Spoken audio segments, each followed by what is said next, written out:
Alright guys, James at Rampant Lion Reviews again for you today. For this one, we are going to do another out and about video for you. So today I am in Thailand, very first time filming here of course, which is pretty cool. Thailand's been interesting so far. As you can see, I got a little bit sunburnt. The language is a little bit difficult, but the people are very, very nice, and that is the main thing. But today I am in the northern part of Bangkok. This area seems to be called both Lat Yao and Chatuchak, and we're going to have a look at this brewery behind me, which is called United Peoples Brewery. So this is one that was recommended to me by Luke Yardley of Yardley Brothers in Hong Kong, and I looked it up and decided to come here and do a wee out and about video for you. So as I say, my very first time filming in Thailand. Hopefully you guys enjoy this one. Let's go and enjoy some Thai beer. We'll do as we always do, try the beer, try the food, and see what it's about. Catch you guys in a second. Alright guys, so yeah, United Peoples Brewery, it's in an area that you would probably have to describe as being mostly residential, but obviously very kind of modern building. But yeah, basically we are surrounded by private residences and things. I have to say, I love this old house here. You notice with Thai architecture, you get these kind of pointy rooftops, which I think is absolutely beautiful. You know, the Thai architecture, I have to say, is really, really nice. I love the colours and the artwork and things. But yeah, this is United Peoples Brewery, and it seems that quite a few breweries actually brew their beers here. So yeah, when you arrive, there's this lovely big tree here of course, and there's some more craft beer activity over there. But yeah, when you come in, like, you have the brewery and the fermentation tanks over there. You've got this lovely kind of open area, you can sit and watch the football of course. And when you come in, let me just press that, yeah, you've got the bar in here, a little bit of a live music area, and yeah, it's like this. They've got all their taps and things up here. We'll look at those more closely. They've got a fridge over there that we'll look at as well.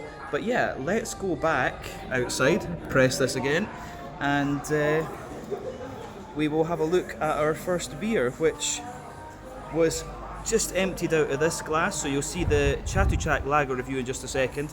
And we also have Ang, who is chilling with me as always. So yeah, Ang just moved to Bangkok, so maybe you'll see him in more Thai videos going forward. But yeah, let's go to the Chatuchak lager then. Alright guys, well, time for tasting number one then here at United Peoples Brewery in Bangkok. So as we often do on these videos, we're going to work our way from light beer to dark beer. They've got a good variety of things on tap, which is very nice. And for this one, we are going to start with a lager beer because, you know, very warm in Thailand, stating the obvious. A nice lager beer will be a good place to start. So beer number one is called Chatuchak. Comes in at 5% ABV, and as you can see, it's a sort of German Helles, Czech, Svetli type lager beer. So yeah, lovely kind of blonde, pale golden straw colour to it. When it poured, it had a finger of lovely kind of frothy, cream coloured head. A little bit of a natural haze to it, but that's kind of what you want, of course. Remember, the colour of your beer depends on a few things. One, the type of malts you use. This goes a long way to determining your EBC rating. Two, length of your wort boil is going to play a role, because the longer you boil the wort, the more the sugar is caramelised, unless you get a darker colour of beer. But any barrel aging you do or adjuncts you put into the beer will affect its colour as well. But with lager beers, you don't really have to care about those latter two variables all that often. But yeah, in terms of what you'd expect appearance-wise from a kind of German Helles, Czech, Svetli style lager, this is pretty much bang on the money. Not too much in the way of visible carbonation, but there are a few bubbles kind of making their way up there. Let's have a wee look at the nose on this one then and see what it's all about. Ooh, yeah. First impression, nice German malt in here, I think. It's just got that little bit of crisp dryness to it that you get from the likes of Fireman and things like that. So aroma-wise, this is pretty nice. What I look for in these kind of Helles style lagers is authenticity. I want them to taste like they would in Germany or Czech Republic. So yeah, this one, I'll say it's straight away, it's bang on the money. So you've got a lovely little bit of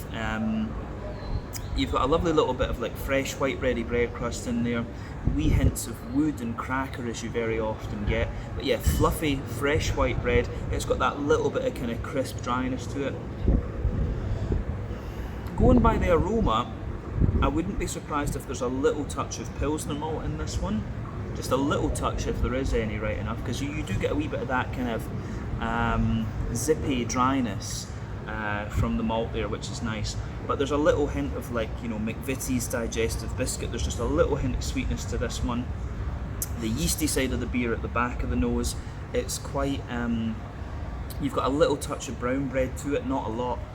Again, the kind of fluffy fresh white bread, that wee bit of Pilsner malty note there, but a fair little bit of cracker, I think, from the yeast too.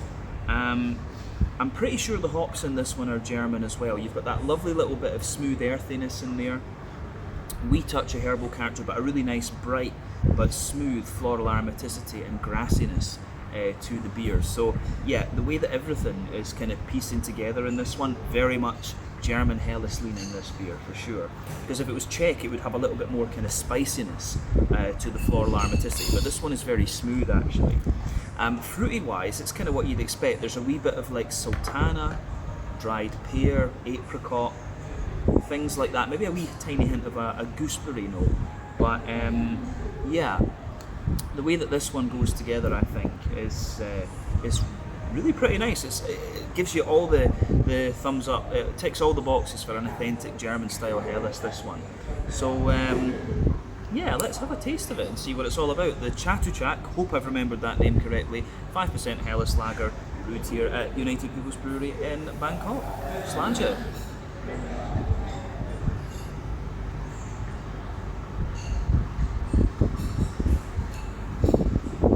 Yeah, pretty much bang on the money. It's one of the more kind of bready leaning Helles beers that we've come across. And one thing we should mention as well is that you get the Munich Helles and you get the Dortmunder Helles. The Dortmunder Helles is a bit more kind of hoppy and floral. The Munich Helles is always a little bit more kind of bready and things. So this one is more of a Munich Helles. But yeah, it has a little bit of a it gives you a little bit more sweetness. It's almost got a wee touch of a kind of creaminess to it as well. I mean, it's a really nicely done Helles beer. That it said that it was premium malt on the board thing on the tap list. So yeah, I'm guessing probably they're using some Weirmann or something like that from Germany. It certainly tastes German, that's for sure. So you know, I love my German lagers. I'm very happy with this. Let's just say that. Let's break down the flavour though and describe it for you more in depth.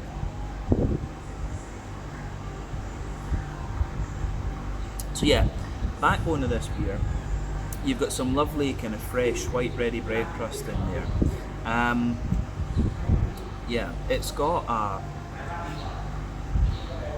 you know, I would say, yeah, it gives you everything you'd expect from the flavour. You've got the backbone of the beer is the fresh white bready bread crust, a little bit of wood, a little bit of cracker further forward on that middle third of your palate. Above that, there's a wee hint of there is a bit of crackery character there, but then yeah, there's a slight layer of like a more grainy wholemeal brown bread, but then above that it's all about the fresh fluffy white bread in this one. So yeah, the way that goes together, I think, is really, really nice. On top of that as well,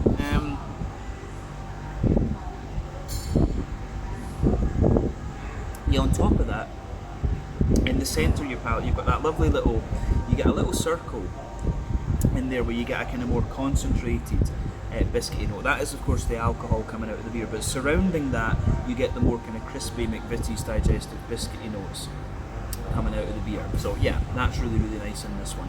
The back third of your palate, you've got the same kind of flavours there, but they come across as being a little bit drier, a little bit taller. Remember that, you know, generally speaking, sweeter flavours come out further forward on the palate, whereas more dry and bitter flavours come out further back. So yeah, the back third of your palate has the same sort of bready flavours in there, but you know, they feel a little bit taller and more airy and things like that, but also a little bit drier. So the yeasty side of the beer on the top of that back third of your palate, for me, the yeasty side of this beer, it's a bit more kind of brown bready leaning, so it feels like it's kind of brown bready at its core. It's a little bit more crusty and crackery around the edge, but yeah, the way that, yeah, you've got a bit more of that kind of brown bread at its core, fluffy white bread around the edge, then the more kind of crusty sort of thing to it as well. So yeah.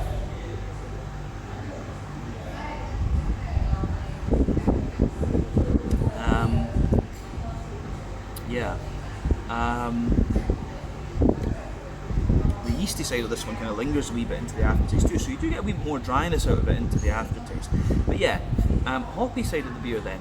Back corners of the palate, you get a nice little bit of earthiness in there.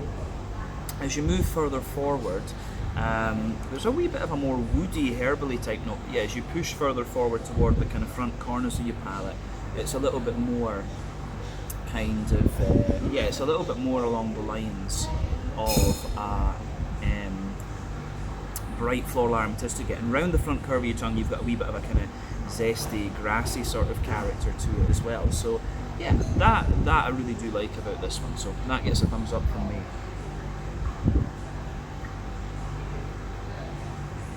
So front third of your palate then, you get that nice oily bubble where the juicy fruity esters just roll their way out of the beer. And of course you've got the bready notes and crackery stuff underneath that. But the fruity side of the beer, yeah, it's kind of what you'd expect. I mean, there's a little bit of that oily pear, kind of a bit of sultana, almost maybe dried apricot in the middle of that front third of your palate, and going further forward, you get a wee bit, yeah, you get more of the kind of oily pear, just a little hint of an almost kind of citrusy note behind the front tip of the tongue, where you start getting all the grassy esters out of the beer. So yeah, it gives you everything you'd want from this style. In terms of the mouthfeel, I'd say this one for me, you can taste a little bit the difference in the water profile here. So this one for me is maybe a slight touch. It gives you the dryness you want from the style, but you do get a wee touch of oiliness out of the water profile here. You're going to get that in different places in the world. I always used to say that about the Swedish and the Scottish beers. They're very clean just because of the nature of the water. So yeah, this beer for me, it's yeah, top end of light bodied. Carbonation is very smooth. Like I say, it's quite clean, but it's got a slight oiliness to it, this one as well. You have, I think this is a fairly standard sort of 20-ish IBUs. You've got, in the malt base, you've got a wee bit of dryness in there. So yeah, nice little bit of dryness to it, and how would you say? Yeah, a bit of dryness, smoothness on top, very slight sweetness, and then yeah, you've got that little bit of oily, fruity character there. But in terms of what you would want from a German style Helles, this beer delivers, so it gets a big thumbs up from me. So yeah, this one was the Chatuchak Lager. Again, I hope I remembered the name correctly. 5% ABV. A very nice example of a German style Helles. So there we go. Let's leave it at that for this one, and we'll have a look at a few other beers and see what they have. Cheers. Alright guys, so we're here on the 19th of April, and there's a good selection of stuff available here, and like I said, they brew a few different brands here. So of course they've got their own United Peoples Brewery brand, and they've got some other things like Sandport brew some of their beers here, and Yod Beer also brew some of their things, and yeah, they've got a few ciders and stuff like this as well. So yeah, up at number 1 they have the Chatuchak Lager, which is named after this area of Bangkok. They've got the Nimit Thai Weizen, what's that, the Log 10G, 10 gram pale ale I think. Then they've got the Landslider Tropical IPA. Then they've got the Sandport Bang Bang IPA, Sandport Wheat of the Wall Wheat IPA. Then the Yod Beer Yuzu Honey, the Yod Beer what's that, Bear Grill IPA. It's quite an interesting name, that one. They've got the Zoll Cider Strawberry and Lime, a classic Swedish mix there, I have to say. Then they've got the Devenham Red Roselle, the United Peoples Hazy IPA, which I might need to try. Then over here they've got the Amber Pearl. That seems to be quite popular, so I'll need to ask them about that. Then down here, number 13, is a brewery called Repentless. This guy is a contract brewery from what I understand, but this batch was brewed here at United Peoples.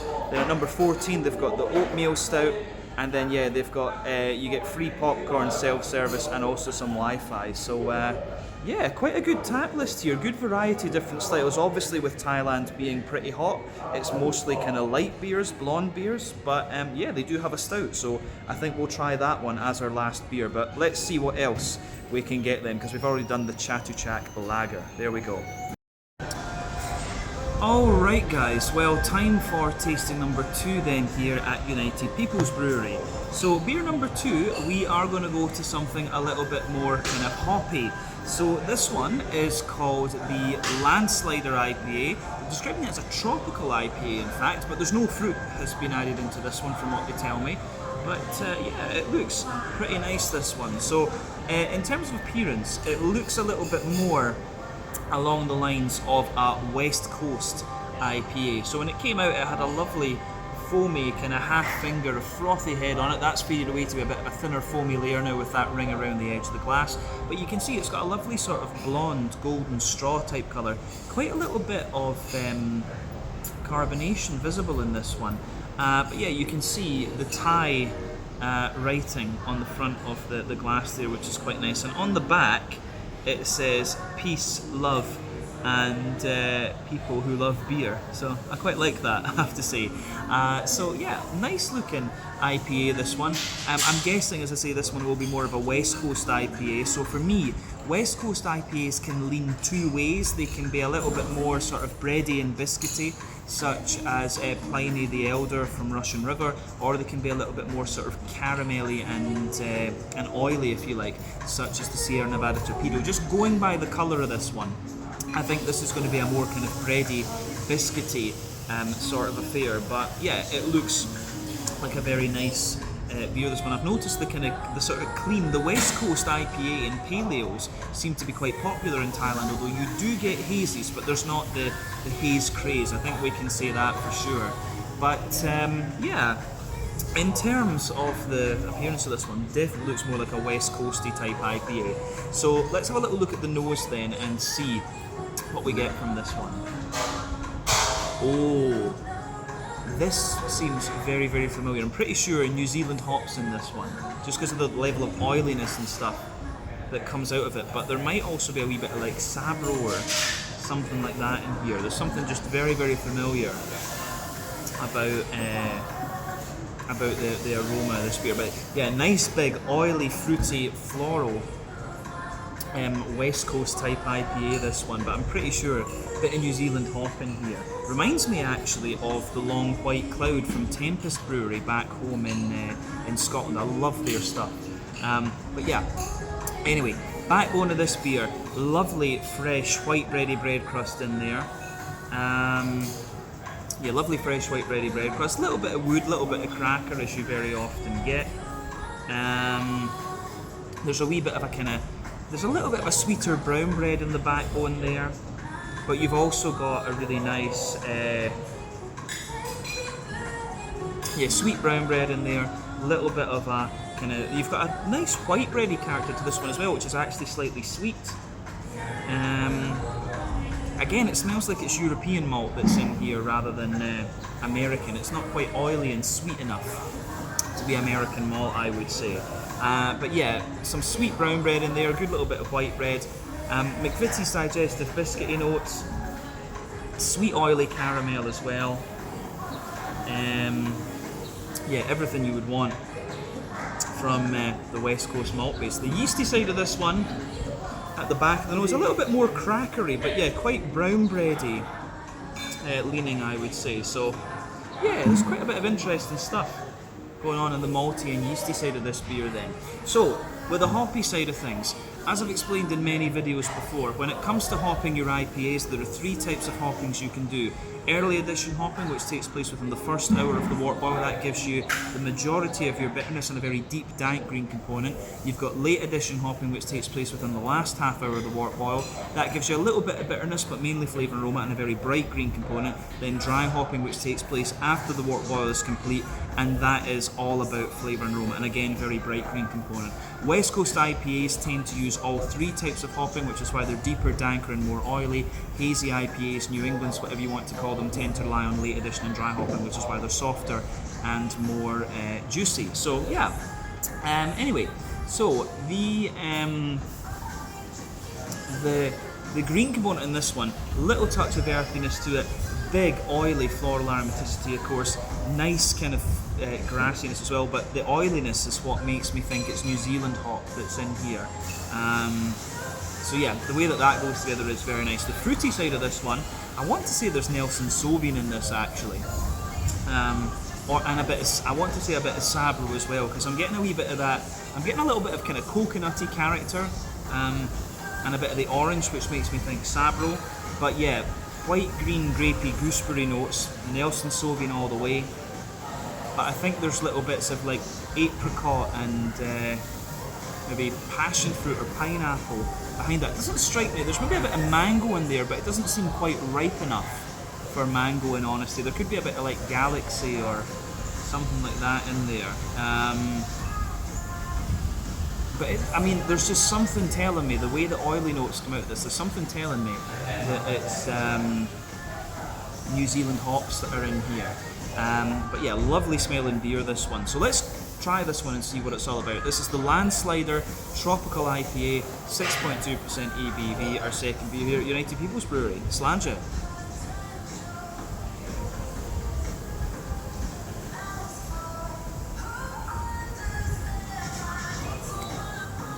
Ooh, that's nice.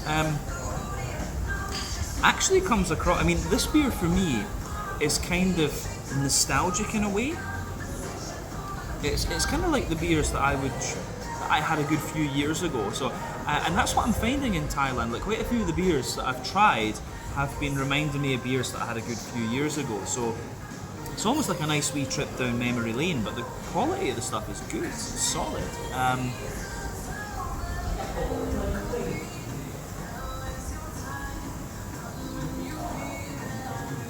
It is really solid, this one, so big thumbs up to them. A kind of slick, oily New Zealand West Coast IPA, this one. I really just like that. So yeah, middle of your palate then, the backbone of the beer, fresh white bready bread crust in there, a little bit of wood, a little bit of cracker, which very often get. A little touch of brown bread in there, but mostly a kind of, mostly like a fresh white bready character coming out of this one.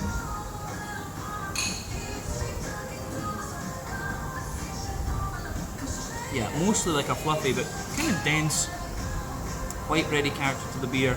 Above that, you've got a little bit of a McVitie's digestive biscuity sort of thing going on, and in the dead centre of your palate you've got that more oily, sweet, caramelly note from the alcohol coming out of the beer. But yeah, overall it is a more bready leaning West Coast IPA, this one. So yeah, I like that for sure.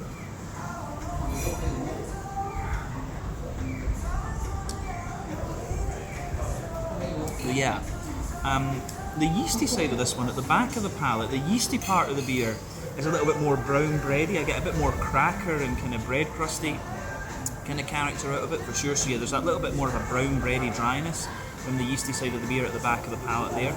But the hoppy side of things in this one is really quite nice.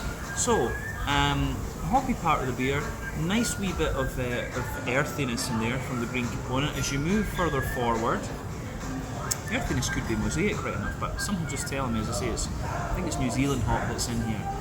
But yeah, as you move further forward, it gets a little bit herbal, and as you reach the front corners of the palate, it's more sort of floral and aromatic, and there's a nice wee zesty grassiness coming out of this beer as well. But it's quite an oily beer overall, I would say.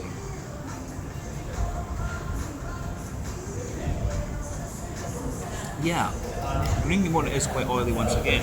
But yeah, the front third of your palate, you got all the bready layers in there, of course, and then you get that nice oily bubble where the juicy fruity esters just roll their way out of the beer. So let's have a little look at that.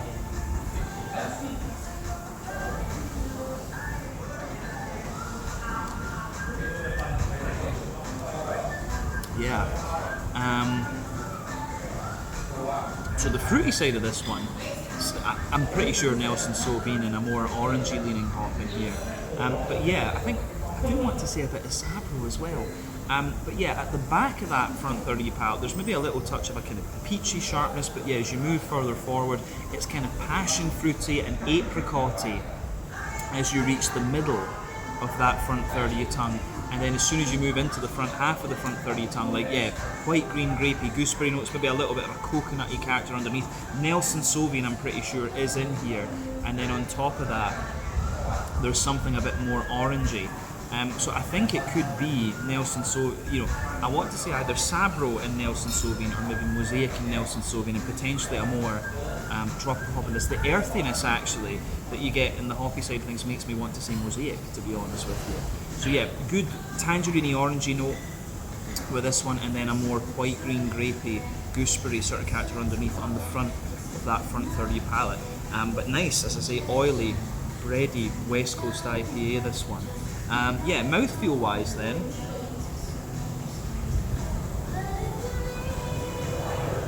I'd say top end and mid-bodied. The carbonation is quite nice and smooth in this one. A lovely oily slickness to it. Malt base, a bit dry underneath, smoother in the middle, sweeter on top, and then lovely oily fruitiness to it. But top end and mid-bodied. It's not too bitter, this one either. I think this is 50 or 60 IBUs, but a solid West Coast IPA, this one. So I think we can leave it at that for this beer. So this one was the Landslider 6.2% IPA. That's the end of tasting number 2. Let's see what we can do next. Cheers. Yeah guys, so right next to where Ang and I have been sitting, they actually have the brewery set up. So you can see here they've got a sort of 3-vessel system, it looks like. I'm guessing it's 500 litres, I think it looks like.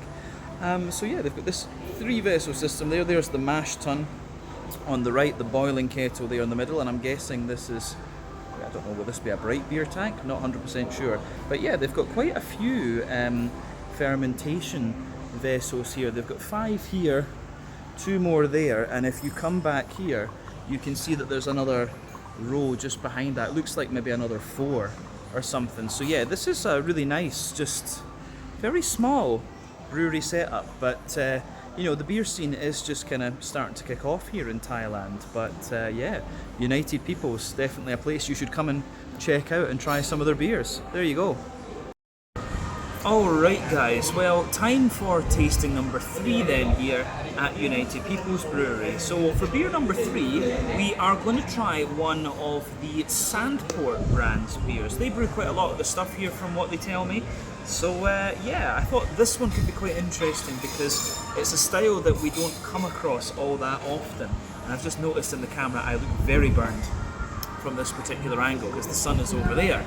But this particular beer is called Wheat of the Day, if I'm not mistaken. It comes in at 5.5% and it is a wheat IPA with Citra and Amarillo in it. So 2 hops we know very well, both American. Citra, 14% alpha acid, little bit of peach, lots of juicy mango, some lemony limey kind of characters, and then Amarillo is of course 12% alpha acid, more of an oily orangey type character.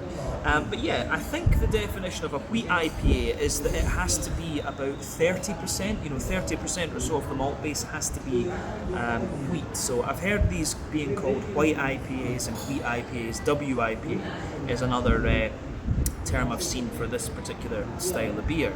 But in any case, when it poured, it had a lovely kind of half finger of a frothy, I would say kind of cream coloured head there. 1 or 2 big bubbles sticking toward the side of the glass, a few little ones going up toward the bottom of the head there. A little bit of natural haze to this one. This is one of the less hazy wheat IPAs I've come across in recent times, right enough. But it looks pretty damn nice, I have to say. So nothing too untoward about this, should we say. But definitely clearer than a number of wheat IPAs that I've come across in the past. So let's have a little look at the aroma of this one then. It's actually a very mild aroma, to be honest with you. There's not too much going on. Everything, the ones that we had from the United Peoples brand, where that was definitely a little bit more pungent than this. You're getting a lot of there's a lot of like white breadiness. I mean, there's bread crust, there's cracker, there's wood. A lot of white bread. You can smell that more dense, wheaty white bready kind of character to it, of course. So dense sweety white bread, fluffy white bread from the barley malt as well. There's a little touch of sweetness to this one, like maybe a little bit of like, you know, sort of Werther's original butter candy butterscotch and a wee touch of biscuit, but yeah, there's not too much else going on in the malt base other than that. In terms of the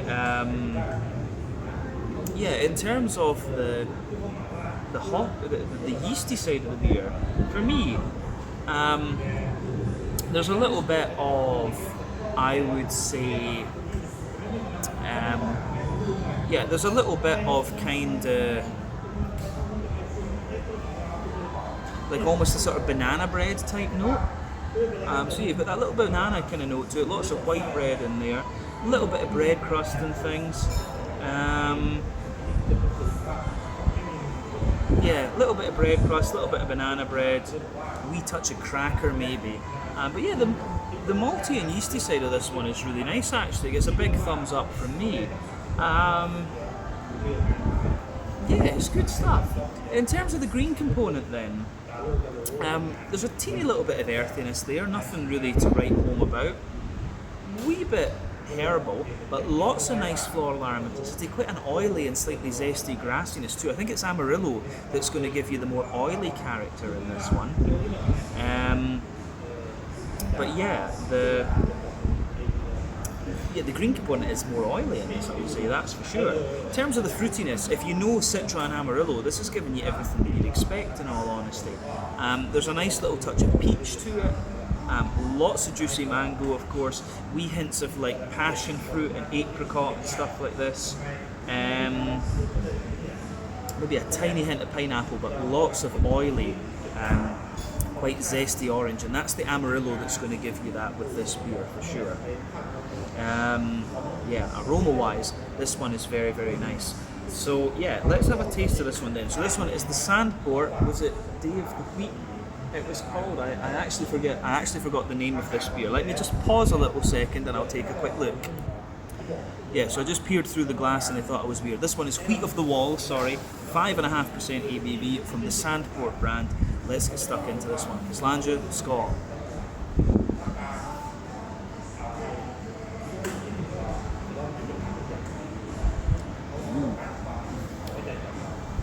That's actually, I mean, at 5.5% ABV, very, very light IPA. I mean, if you're talking like 4.5 to maybe 5.5%, you're almost in kind of session IPA territory. But yeah, this one is really light and very easy to drink. You know, I don't know if it's just me, but with wheat IPAs, I do expect something just a bit more kind of bitey and pungent almost. But this one's very, very easy going. So yeah, it's an enjoyable beer, this one. They did tell me behind the bar actually that this had won a number of awards in Thailand, and to be honest, I can see why Thai people would like this because, you know, obviously very hot country, very tropical and so on. So it kind of makes sense that they would want a beer that's a bit more light and drinkable and easy going. So yeah, this makes sense, it really does.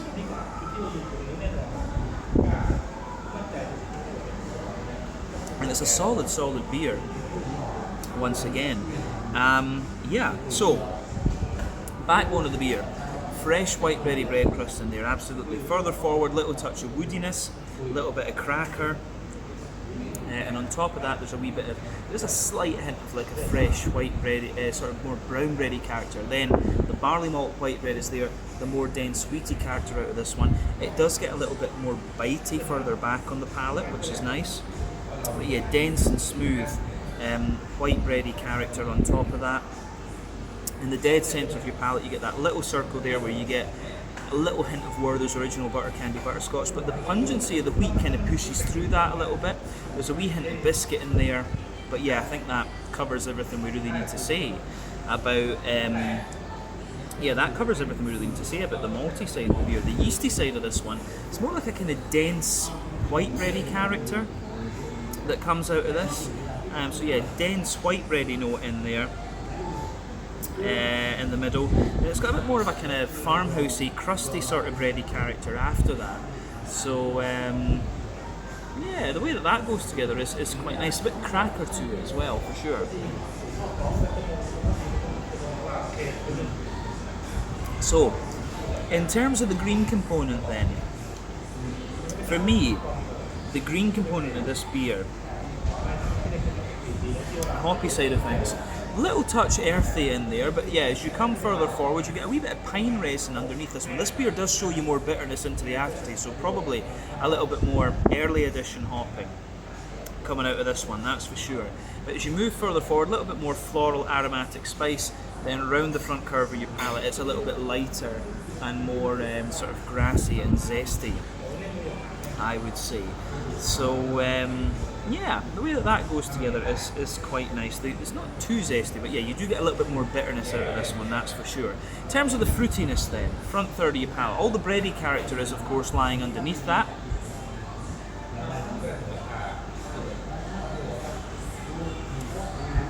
So yeah, at the back of that front third of your palate with that oily bubble, the peaches there's a bit of juicy mango, passion fruit, apricot as you move toward the middle of the front third of your palate, a wee bit of pineapple on top. But yeah, the front half of that front third of your tongue is all about the kind of Amarillo, zesty, orangey character. Yeah, the way that that all goes together is really, really very nice. Yeah, so mouthfeel wise then, to round off this one,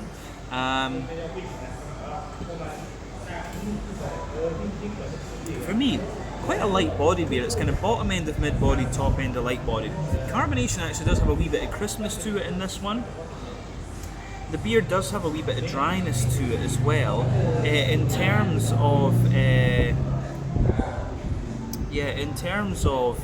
IBU and things like that, I think this one is maybe 50 or 60, maybe 60 or 70 IBUs actually. Yeah, 60, 70 IBUs, something like that. The malt was, as I say, a bit dry underneath, smoother in the middle, slightly sweet on top, and then yeah, you've got that lovely juicy fruitiness out of this one. But yeah, this one, really interesting beer actually. The Sandport Wheat of the Wall, 5.5% ABV, a wheat IPA. Let's leave it at that for this one. I think we're going to do 2 more beers, and that'll be that for our time here at United Peoples Brewery. So I'll catch you in a second with something else. Cheers. Alright guys, so Ang and I have been here for a couple of hours and we're getting a little bit hungry, so I think it's time to have a wee look at the food menu. Now, the way that you order here is digital. They give you a QR code and you put this in your phone and then you order that way. But they managed to give me one of the slightly older paper menus so that I could actually show you guys for the video, so that was really cool of them. The menu is slightly different at the time of filming, but it gives you a rough idea of what kind of food that they do. So yeah, they have their recommendations here. Their Isan sausage wrapped with bacon, raw beef with spicy sauce, burrata truffle cooked ham and rocket salad, cold cut cooked ham, the beer battered fish and chips, very English of course, then beef cheek spicy soup. I will admit I'm not the most well versed in terms of Thai food, but some of the stuff sounds very, very interesting. But yeah, they've got different pastas here, chili bacon, Isan sausage, carbonara with onsen egg, truffle and smoked salmon, chili seafood, kind of interesting. I can't eat fish of course, but yeah, down here grilled and smoked ribs. They've got the homemade barbecue ribs and some grilled beef. For their main dishes, quite an interesting mix of stuff here. Lots of different things with stir-fried rice and egg, of course. So you can have a little look at that for yourself. And then over here, I think it's pretty much the same, to be honest. Yeah, stir-fried rice, beef, and garlic egg. So yeah, Ang, can you flip that for us? Thank you. Ang is going to join us for our food tasting when we do it. But yeah, here for the main dishes, they've got Thai omelette with rice, Thai pork omelette with rice, which I think Ang and I were both quite curious about. Stir-fried garlic shrimp with rice, shrimp with basil and rice, sounds very interesting too. Over here they've got French fries, truffle sauce, cashew nuts, little snacks and things. Appetizers, there's a good variety of stuff here, like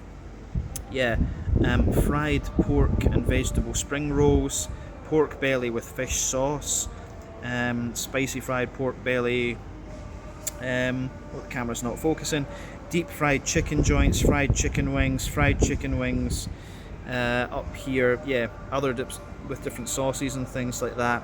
Sour pork mixed dried squid as well, actually. Fried cheese balls with ground beef, fried shrimp. And there was a few things, they actually told me before they gave me the menu, there's a few things on here that are not available anymore. So I'll just quickly scan through that and let you have a little look for yourself. But yeah, they've got a really quite interesting menu here. So Ang and I will order stuff through the digital version, and we'll do a little food tasting video together, which will be quite nice. The first time we filmed together, so see you guys with that in just a little second. Alright guys, so we ordered some food from the menu, only 4 items, and I have to admit, I am surprised at the size of the portions. It's going to be very good, but didn't quite expect this much. So yeah, here we have the sort of pork omelette, if I remember correctly. We got some hash browns, the homemade ribs, which is the one that is a lot bigger than I thought, and this one was like a kind of beef rice with pickled egg in it. So yeah, we have a lot of food to work our way through. Ang, are you ready? You ready? Not ready. Not ready. Alright guys, well, I managed to coerce Ang into joining us for the food tasting. I'm not sure how much I've mentioned that on the channel before, but Ang has been around in some of my Chinese and Hong Kong videos. Yeah. But Ang very much got me into Chinese food and made like Cantonese food boring for me because of the Sichuan stuff. Yeah. Yeah, but Ang is a big food nerd. I think we can say that. You enjoy your food. Yeah, I enjoy my food. Yeah, I'm good at cooking some special food. Oh yeah, his like Sichuan hot pot is beautiful. But yeah, as you saw a second ago, we've got a bunch of stuff. So we start with the little hash brown things then. Yeah, we try that. Yeah. So your hash brown, very American, crispy as hell, looks great. What do you think, ketchup or mayonnaise first? I try that one. You try this one, okay? Yeah.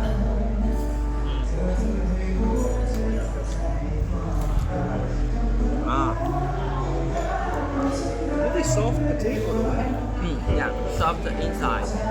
Yeah. They've got the crunch on that, just really nice, I think. Yeah. Okay. The ketchup as well, I think it's not too much to say about that, but was this ketchup too, or was this barbecue sauce? I think that is the barbecue sauce. You can try that. Yeah, so with the barbecue sauce for the ribs, very sweet barbecue actually. Yeah, very sweet. A little bit spicy. It is a Thai style thing, maybe. Yeah. But there is another sauce over there. You can try. The orange one. Did you try this? No. You tried it as well? Yeah. What's this? This looks like a sweet and sour sauce. Yeah. Something. So we're using our hash browns to rate the sauces. Oh, that's like sweet and sour, yeah. Yeah. Also sweet. I quite like that though, I have to say. Nice sauce. After for that. Yeah. Okay. Oh, we've got mayo. Mayonnaise. We need to try the mayonnaise. Right. So a little bit of mayonnaise on there. Quite a smooth mayonnaise. Oh, let me try the mustard. Oh, okay.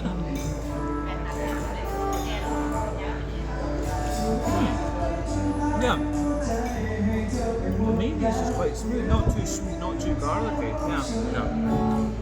I quite like it. Yeah. Yeah, So, no garlic inside. so I think we can conclude hash browns are pretty good. Yeah. What do you reckon first then? The omelette, the beef, or the ribs? I think probably last. Let's try that in the last, and then we can try the beef. Let's try the beef now then. Yeah. Okay. Yeah. So should we mix the egg in, or? Yeah, well, we should mix it. Okay, right. If you want to, some pickled egg, I think they said as well. Yeah. So we've got a kind of lovely beef in here, and then it's if you look at this, lovely kind of mixed beef. The pickled egg, Ang says to mix in, so we'll do that. Yeah. And Take one.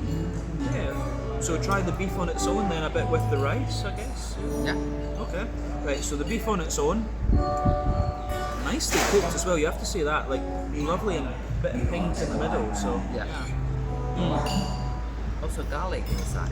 Oh yeah. That's nice. Nice. Really like juicy meat. The black pepper balance is really good as well, isn't it? Yeah. And the rice, I mean, you can see with the rice underneath. Yeah, you should also try the fried garlic. Oh yeah. But you can see with the rice, I mean, look at this. Try and you can see that it's got that lovely little bit of like black pepper and things on it. Yeah. And the garlic just goes right through the rice. Yeah. Try and mix it all together actually. So we want a bit of beef, we want a bit of the rice and the black pepper. Yeah, mix it. Try and mix it together, yeah. It's a bit hard with the fork right enough. But yeah, if we mix it all together, see what you think as well. Yeah. Right, so we've got it all mixed up.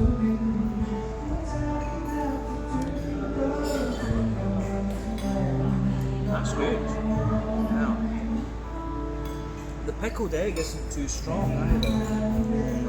No, not that strong. It just gives you a lovely little bit of like salty, peppery. Yeah, it's balanced. Yeah, it's a really balanced flavour. I mean, as I say, I'm not the most enlightened when it comes to Thai food.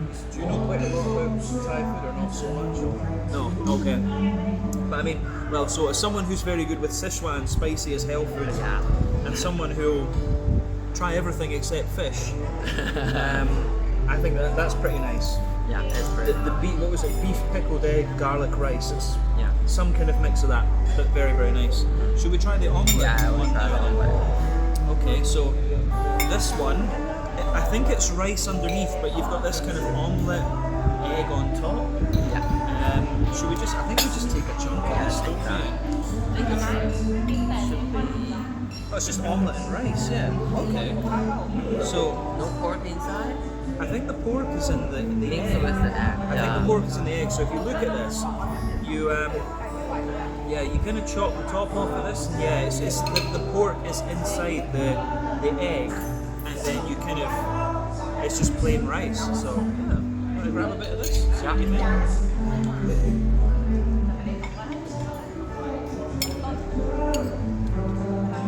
So yeah, the egg on its own's quite nice. Like it's got a little bit of like smilia sort of sweetness to it.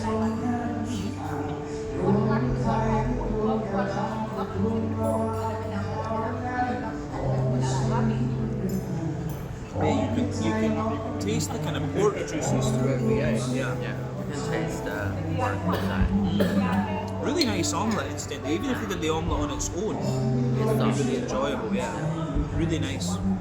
Anything else to say about that one? I think it's just pretty solid. Good. Yeah. Okay. Right. I like this actually. I'd certainly have that again. Yeah. But both the beef rice and the egg omelette are good. So we need to have a go at the ribs and break the ribs up. So I'm going to have another one of these with ketchup. Oh wait. Good for it. Look at that. So Looks nice. So if we take one rib each, I guess. Yeah. Do we start this end? So Yeah, just a slice I it. think that's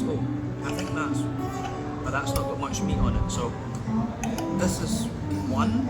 I think if you take that one, I guess. Yeah.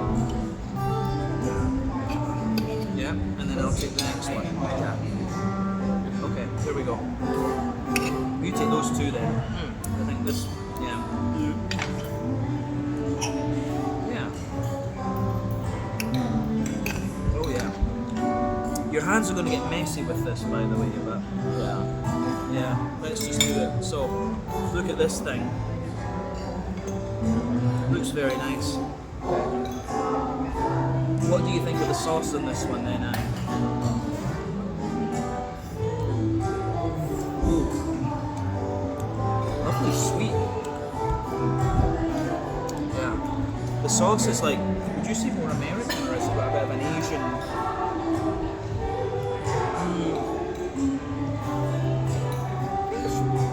It has a little Asian taste there. It's got a little bit of that Asian umami sweet spice kind of thing, doesn't it? Oh yeah. Yeah. A lot of that. Right, let's actually have a go at this because I'm It's not. sweet but with a little spicy.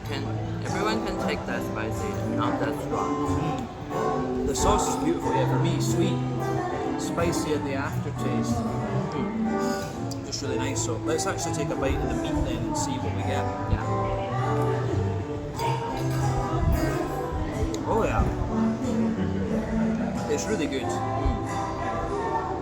Lovely tender meat, perfectly cooked. I mean, you're going to get messy as hell when you eat this, but you're going to be very satisfied. Yeah. Alright, well,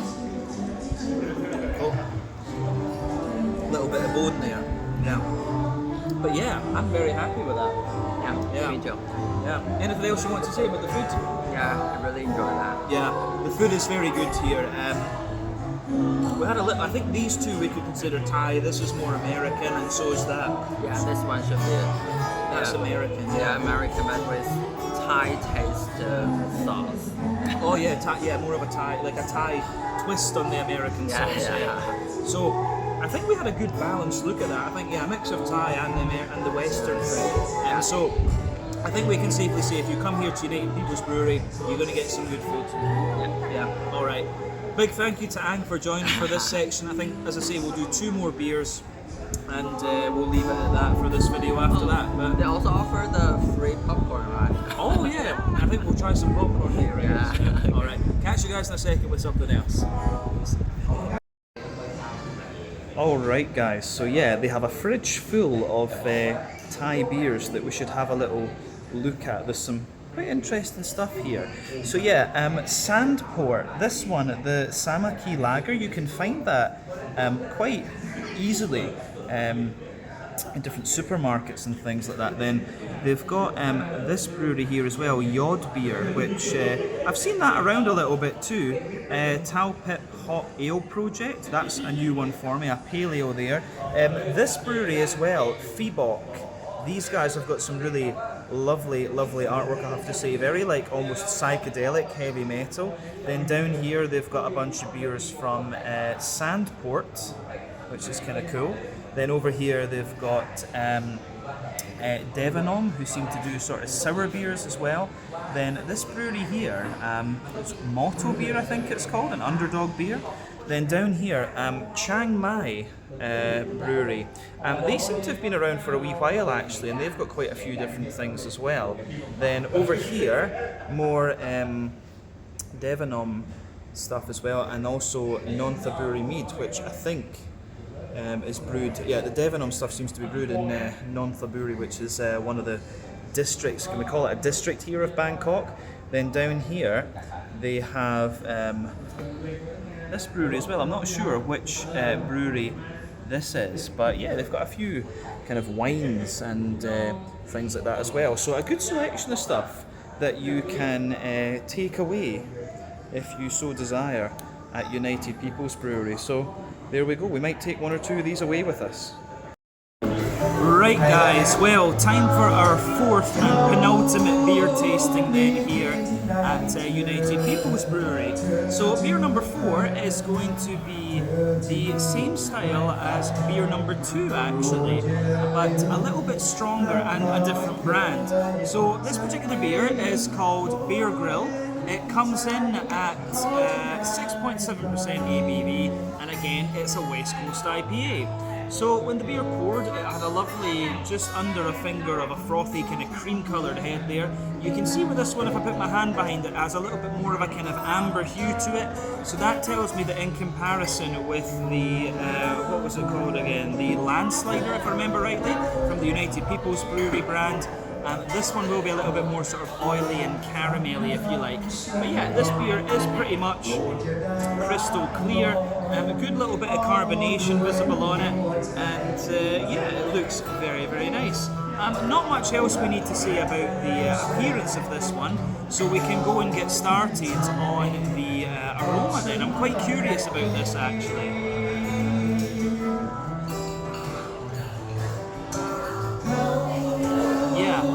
Aroma-wise, it's pretty much what you would expect from the a West Coast IPA. Once again, it has almost a little bit of an English IPA type character to it as well, which I have to say I quite appreciate. So yeah, definitely quite oily and caramelly, nice and biscuity leaning as well. And you've got a lot of nice fruity character to this one. I wonder if this one is using English Maris Otter malt actually. There's something in my head that's telling me that these guys are using some of that in there. But it smells great. I think it's maybe old school Cascade and stuff that's in this one. This might well be an old school Seahawk West Coast IPA. But yeah, anyway, let's just break down the aroma then and describe it for you that wee bit more in depth. So, backbone of the beer, lovely kind of brown bready bread crust in there. A little bit of woody character as well. You've got some, a little bit of woodiness in there, a little bit of cracker. Yeah, so brown bready, we're getting a lot of bugs flying around actually. I just need to keep my eye that I don't get bitten. But yeah, brown bready bread crust, little bit of wood, little bit of cracker. We have on top of that like a sweet kind of wholemeal brown bread coming out of this one. On top of that, maybe a little bit of a more white bready character. Certainly little bits of kind of McVitie's digestive biscuity sort of notes. There's a bit of a toasty, caramelly character in there as well. If you see me fidgeting, it's just to get rid of these bugs. So yeah, sweet oily caramel in there. A little bit of toasty biscuit or whatever. McVitie's digestive biscuit, toasty caramel, sweet oily caramel in there. And yeah, a little bit of woodiness into the more you smell of it as well. So in honesty, the maltiness of this one, quite old school, but it really reminds me of some of the English Maris Otter malted IPAs. So yeah, that's quite interesting. The yeasty character at the back of the nose with this beer. You've got some nice, brown bready character to it. A little bit of cracker, a little bit of wood. Kind of typical, to be honest with you, just quite similar to the malty side of things, but yeah, a wee bit more crackery and grainy and bready in all honesty. So yeah, pretty nice. In terms of the hoppy side of things then, this one's actually quite mild in terms of the aroma from its green component, but I think it's going to be a bit more bitter in the actual taste. But yeah, there's a little bit of an earthiness to it. You can get like a nice, quite deep floral aromaticity, little tiny touch of pine resin in there. Some nice oily grassiness coming out of it too. And like I said earlier, with the fruity side of things, this one makes me think that it's old school Seahawk, Cascade, maybe a little bit of Chinook, something like that in here. I don't know whether I want to say Citra, but yeah, the fruity side of things, you're getting that little bit of grapefruit. There's that kind of sultana, peary sort of thing, almost very slightly figgy that you get, as I say, from Cascade. But I want to say there's a wee touch of like passion fruit and stuff in there too, which is what is making me think maybe a bit of Citra in here. So yeah, in all honesty, the way that this one goes together is quite interesting. Very old school and a very sort of English leaning West Coast IPA, this one. So yeah, I quite like it. So let's have a taste of this one then and see how we go. This is the Bear Grill from Yod Beer, one of the brands brewed here at United Peoples Brewery. Slange it. หนังสือเล่มต่อไปนี้มีชื่อว่า Just in the Wind. Oh yeah. This is a proper like old school, West Coast IPA.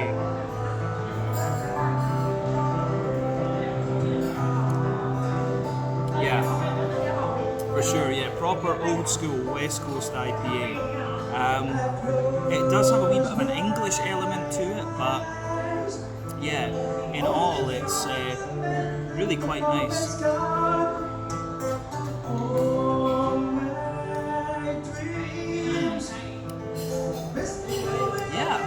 Nicely done beer, this one.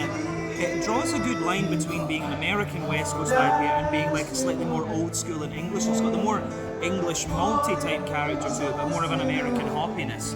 So yeah, backbone of the beer, you have a lovely kind of fresh, white bready bread crust in there. Further forward on the palate, there's a wee bit of woodiness, a little bit of cracker sitting above that too, and then yeah, so a little bit of cracker to it,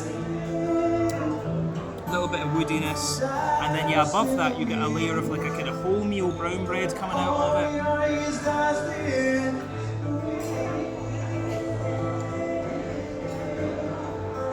Yeah, wholemeal brown bready character in there. Then beyond that, you get a more kind of fluffy white bready sort of note out of it. Then toasty caramel, McVitie's digestive biscuit above that. Then you've got a little circle in the middle of your palate there, which is more more of a straight up sweet caramel, and that is of course the boozy part of the beer showing its head. So yeah, we'll see how that kind of progresses. But yeah, the malty base of this one's quite English, and I like it.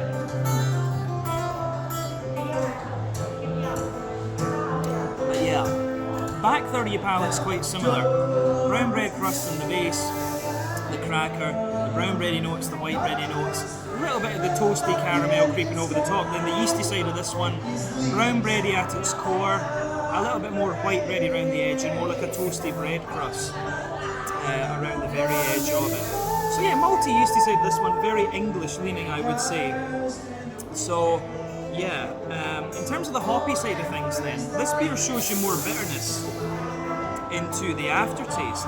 So back corners of the palate, you've got a nice little bit of earthy character coming out of it. As you move further forward, it's got a little bit more kind of pine resin underneath, and as you reach the front corners of your palate, it's more spicy and more kind of floral and aromatic, I would say. Around the front curve of your tongue, it's definitely lighter and more grassy, I would say. A little touch of zestiness to it as well.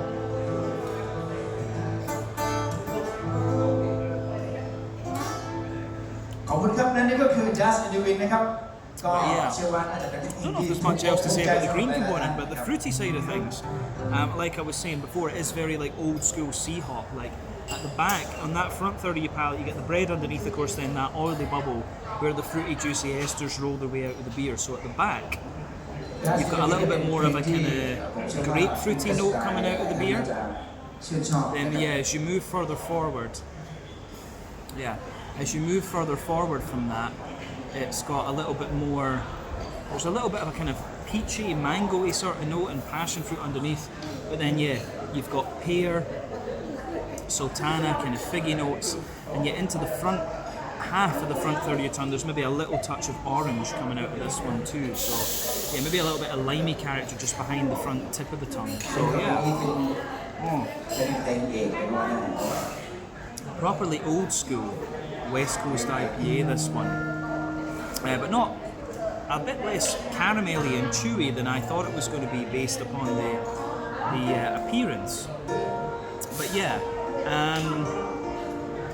so in terms of the mouthfeel of this one then, I would say it's kind of right in the middle of the spectrum, mid-bodied, smooth carbonation, quite clean, very slightly oily and slick, I would say.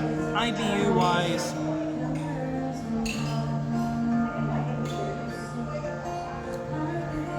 IBU-wise,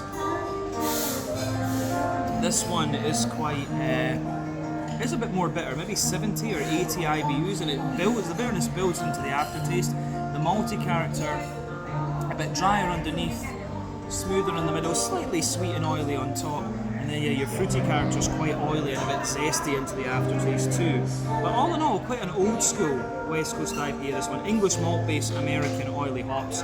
I quite like this. So yeah, this was the Yod Beer Grill, 6.7% ABV, our penultimate beer here at United Peoples Brewery. We're going to go to the dark end of the spectrum in the next one, so I'll catch you guys in a second with something else. Cheers. Alright guys, well, time for our fifth and final tasting then here at United Peoples Brewery in Bangkok. So yeah, as we often do with these videos, we are going to end the night with something a little bit darker. So this beer apparently is simply called Oatmeal Stout. It's from the United Peoples Brewery brand, I should add as well. Comes in at 4.3% ABV, so it's a proper like real ale strength stout, this one, which is quite interesting. But yeah, it's supposed to be pretty damn good actually. I've heard good things about this one from the guys behind the bar. So yeah, as you can see, the beer pours this lovely dark ebony rosewood colour. When it came out, it had about a half finger of a frothy, I would have said kind of fawn, slightly tan coloured head there. This one, if we shine the light through it, it does have a little bit of that kind of Coca-Cola, Pepsi sort of edge to it, but it's mainly like really dark and ebony and rosewood coloured.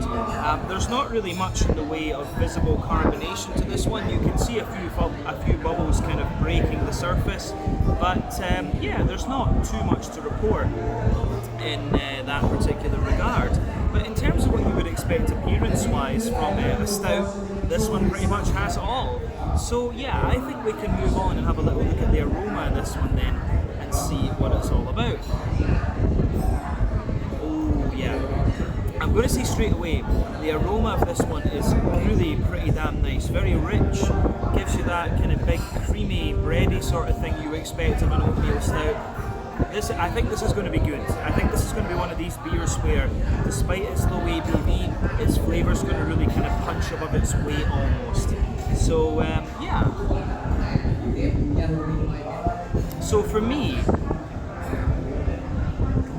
this beer gives you everything you want. You've got a lovely milky chocolatey character, you've got a bready backbone to it, little touch of fruit and just a wee bit of hoppy character. Everything you could want from this style. But yeah, to break it down a little bit more in depth, the backbone of the beer, you've got a lovely smooth kind of rye bready bread crust in there. There's little hints of wood, there's little bits of cracker, a wee bit of nuttiness in there as well.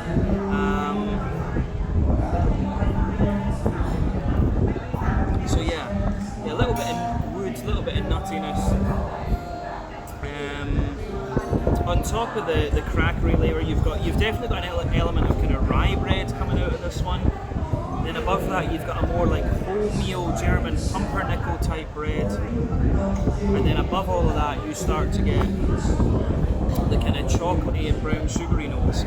So for me, the chocolatey side of this one, like further forward on the nose, it's definitely got a little bit more of like a 30-40% cocoa chocolate milk, you know, like milk chocolate type vibe to it. But further back on the nose, you can get maybe a 50-60% darker, higher cocoa chocolate coming out of this one. But above that, you've got some toasty brown sugars in there. There's maybe a very slight hint of leatheriness in this one, but again, it's very, very slight. There's a little bit of nutty character to it as well. So toasty brown sugar, leathery brown sugar, a wee bit of nuttiness, and I do get a little bit of a straight up more oily caramelly character coming out of this one too. So yeah, the way it goes together, I think is really quite nice. I mean, again, it gives you everything you would want of this style, and the bigger kind of brown bready and almost rye bready characteristics are things that you would expect of a stout that is termed, you know, oatmeal stout. You would expect that. The yeasty side of the beer, for me, it's quite, yeah, it's kind of wholemeal brown bready at its core. There's a bit more of a sweeter pumpernickel-y note to it. Toasty bread crusty characters as well, for sure. But other than that, I don't know if there's too much to report in that sense. The yeasty character kind of fits in with the bready and malty side of the beer pretty well. Yeah, hoppy side of things. There's a little bit of earthiness in there. A wee bit of a woody herbally note. I wonder if it's maybe English Foodles hops they've used in this. Because it does have a little bit of that classic kind of English stout type quality to it. So yeah, a little bit of earthiness, a little bit of woody herbally sort of note. Definitely a wee hint of floral character as well, which I do quite like. And you've got some nice grassiness in there as well. Of course, the stout is not the most hop-forward style of beer, but yeah, you should have a little bit of hoppy character in there just to balance things out. Now when it comes to the fruity side of things, there's a little bit of like raisin, fig, blackcurrant, blackberry, things like that. again, these are all things that you would expect of this style. So yeah, this beer, it's nothing surprising if you know the style, but I have to say it's really nicely done. So let's have a taste of this one and see what it's all about. So yeah, this one is simply called Oatmeal Stout. 4.3% ABV, so very low for an oatmeal stout actually. And this is part of the United Peoples Brewery brand. Our last beer here for the evening. Let's get stuck in. Sláinte, skål, cheers.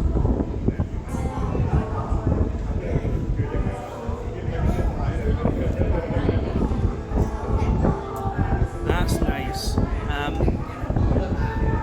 Yeah, really just solid beer, just enjoyable. This is, you know, a nice dessert beer. You know, I'm guessing the ABV will be low so that they can, very hot place here, as I've said a few times in this video. They'll want these beers to be low in ABV so that they're drinkable, and you get that out of this one. It's got a very full flavour, but it just feels that little bit lighter and more drinkable, which makes sense. It really does.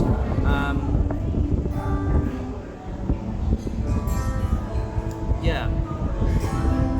It's a really nicely done beer. It's a big thumbs up from me. I'm finding a nice stout like this, an old English and Irish style stout in Thailand. That's maybe the highlight of the video. The other beers were good, but finding something like this that you wouldn't expect, I think, is, I have to say, is really nice. Yeah, let's just break it down and describe it for you then. So the backbone of the beer, lovely, slightly roasty, toasty, well-fired bread crust. They're not too dry, not too harsh, if you like. But as you move further forward on that middle third of your palate, there's a nice wee bit of woodiness in there, a nice little bit of nuttiness.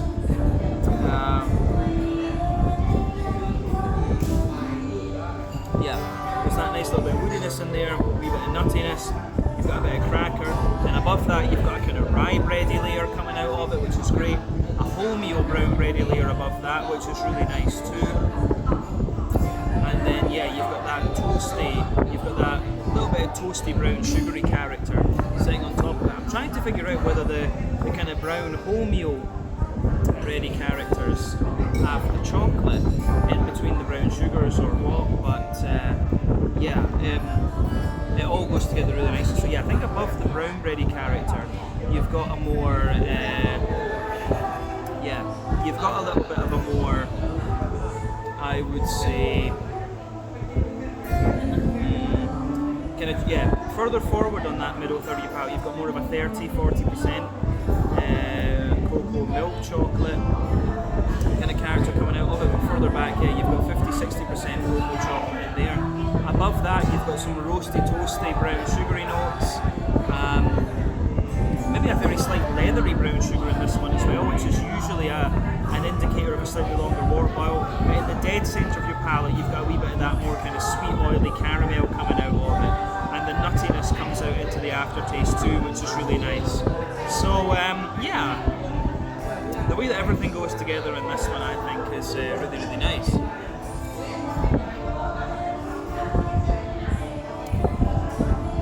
Yeah. Back 30 palate with the yeasty side of the beer, you've got a kind of rye bread, you know, you've got all those bready layers we talked about earlier with the nuttiness and things in them, but yeah, at its core, it's got a little bit more of a kind of big oily rye bready note to it, surrounded by a more wholemeal brown bread than a toasty bread crust. So yeah, the yeasty character does linger there into the aftertaste. In terms of the hoppiness, I would say that, yeah, the hoppy side of the beer for me, you've got a little bit of earthiness in the back corners of the palate. As you move further forward, it's a little bit more kind of earthy and, you know, a little bit more woody and herbal if you like. But yeah, as you move toward the kind of front corners of your palate, you absolutely get a little bit more of, yeah, you absolutely get a little bit more of floral note in the front corners of your palate, but a little bit more of a kind of zesty grassiness in there. So for me, I think that covers the green component. The fruity side of the beer then, the front third of your palate, is always so you get that nice oily bubble on the front third of your tongue. The fruity side of the beer for me at the back,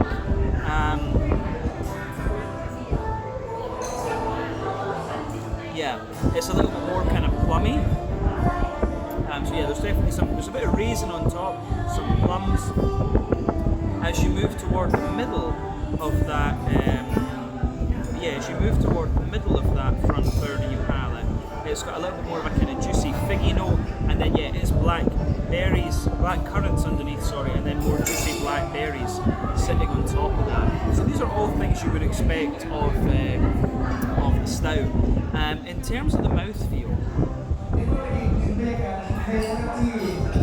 see, it's quite a light beer, this one. It feels very clean and quite drinkable, in fact. So I think bottom end to mid body for me. Carbonation does have a wee bit of crispness to it, which is quite interesting. I'd say very clean. And in terms of IBU, you've got some bitterness from the malty character in this one and a wee bit from the hop. I think this is probably about 50-ish IBU, something like that. It does give you a real dry, roasty bitterness into the aftertaste. And then your malt base, toasty underneath, smooth in the middle, and then dry and toasty and sweet on top.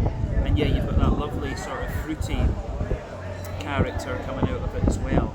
But all in all, a really nice stout, this one, and it's incredible you can get this amount of flavour out of a 4.3% oatmeal stout. I really have to say that about it. So big thumbs up to the guys at United Peoples Brewery for this. This was lovely.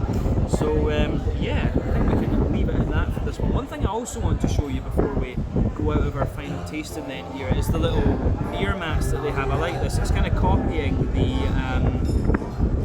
United Nations sort of symbol there, so I have to say I really like that about the United Peoples Brewery. But yeah, let's leave it at that for this one. I'll give you my final thoughts on our time here at United Peoples Brewery in just a sec. Catch you then. Cheers.